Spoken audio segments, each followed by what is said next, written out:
grandfather. Doppelganger. My grandfather smokes in the hospital. They all do, none of them realizing ash and nicotine contraindicate the Hippocratic Oath. Miss Fredericks, his nurse, presses his palm with instruments crafted in Europe. The heft of that icy metal slices through subcutaneous layers like a hymn. In medical school, he stands beside a man butterflied and propped up, as if struggling to rise. Skin peeled back, exposing muscle and tendon, the cranium sawed and hinged upwards at an angle such that the dead man looks to be doffing his cap. A flirt, a cad. In the photo, my grandfather beams a hero's smile, a hunter's pride, formaldehyde dripping from the points of his elbows. After lunchtime's repetitive prayer of hands to mouth, he comments, "The smell sticks, no matter how much I scrub." His colleagues name the dead man Oscar, personalizing him to assuage their fear of the body and prevent the loss of some resemblance to something sacred.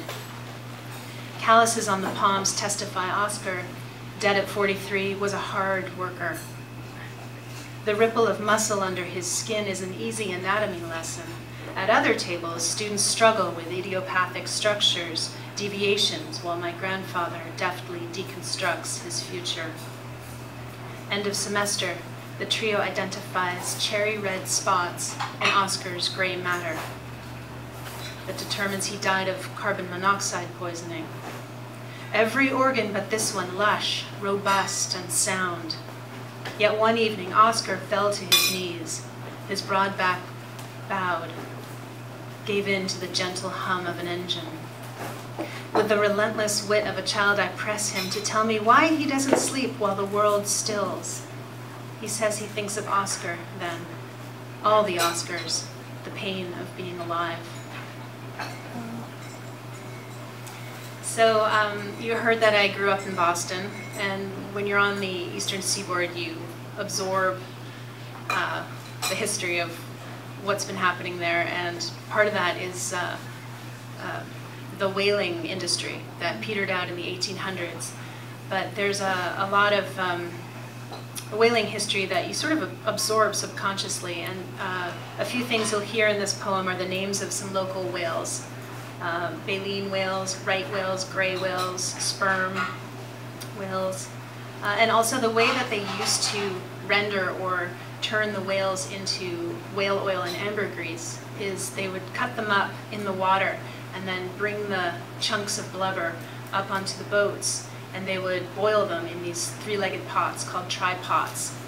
And apparently it was horrendously smelly. The other word in here is dory, which I think is more commonly used on the East Coast, but it means a little skiff or a little boat.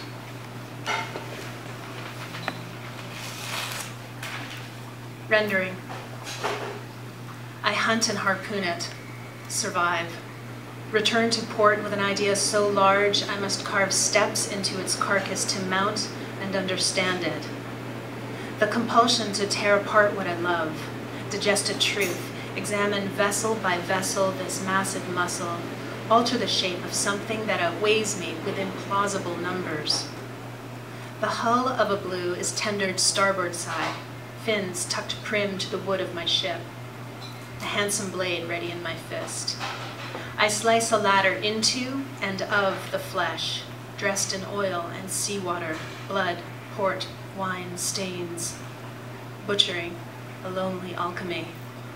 Tick off baleen, sperm, blue, gray, right, as if the taxonomy will keep my chest locked, bobbing safe above the slaughter. My lungs are packed with guitars and seagrass, bonfires, vital information, inked in a violet common to mussel shells. I contain neither feeling nor language. Crawling up the slope of trust, heaving aside hunks and concepts, Lacan-sized portions of what is missing in the examined life, I find the pulse I have labored to put out.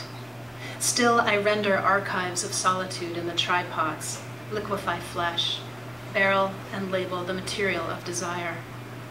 Away in oily smoke goes the mammoth. My wrists are stained. Hope's slick dressing coats my skin. Reduced, I pace the length of the ship, spell the tonnage of absence in footsteps that leave no trace on this wet deck. On the horizon is another, I believe.